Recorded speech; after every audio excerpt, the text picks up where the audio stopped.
ভারত নিয়ন্ত্রিত জম্মু কাশ্মীরে এক মেডিকেল ইনস্টিটিউট বন্ধ করে দিয়েছে নরেন্দ্র মোদীর সরকার।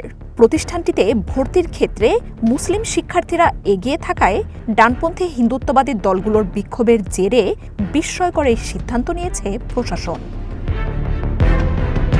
গত ৬ জানুয়ারি অঞ্চলটির পীরপাঞ্জাল রেঞ্জে অবস্থিত শ্রীমাতা বৈষ্ণোদেবী মেডিকেল ইনস্টিটিউটের স্বীকৃতি বাতিল করে দেশটির ন্যাশনাল মেডিকেল কমিশন NMC। গত নভেম্বরে প্রতিষ্ঠানটিতে ৫ বছর মেয়াদী MBBS কোর্সে ভর্তি হন ৫০ শিক্ষার্থী, যাদের মধ্যে ৪২ জনই মুসলিম। বাকিদের মধ্যে ৭ জন হিন্দু এবং ১ জন শিখ শিক্ষার্থী ছিলেন। বেসরকারি প্রতিষ্ঠানটিতে এটি প্রথম MBBS কোর্স ছিল।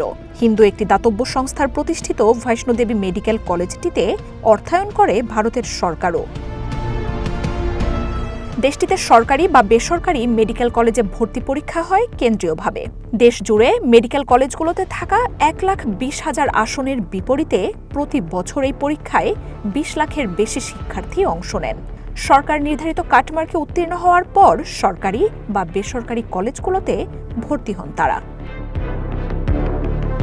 হাড্ডাহাড্ডি লড়াইয়ের পর মেডিকেল কলেজে ভর্তির সুযোগ পাওয়া শিক্ষার্থীদের কাছে স্বপ্নের মতো। বৈষ্ণোদেবী কলেজে নভেম্বরে ভর্তির পর সুযোগ পাওয়াদের পরিচয় সামনে আসে। এরপরই স্থানীয় হিন্দু ডানপন্থী দলগুলো মুসলিমদের ভর্তি বাতিলে আন্দোলন শুরু করে। বৈষ্ণোদেবী মন্দিরের অর্থায়নে পরিচালিত কলেজটিতে মুসলিমদের পড়াশোনার তীব্র বিরোধিতা শুরু করেন তারা।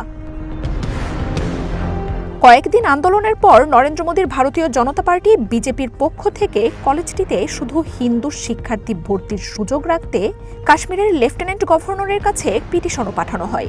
এর কয়েকদিন পরই কলেজটির ব্যবস্থাপনার নানা ত্রুটির কথা জানিয়ে এর লাইসেন্স বাতিল করে জাতীয় মেডিকেল কমিশন। মার্জিয়া উপমা, ওয়ান ইন্টারন্যাশনাল ডেস্ক।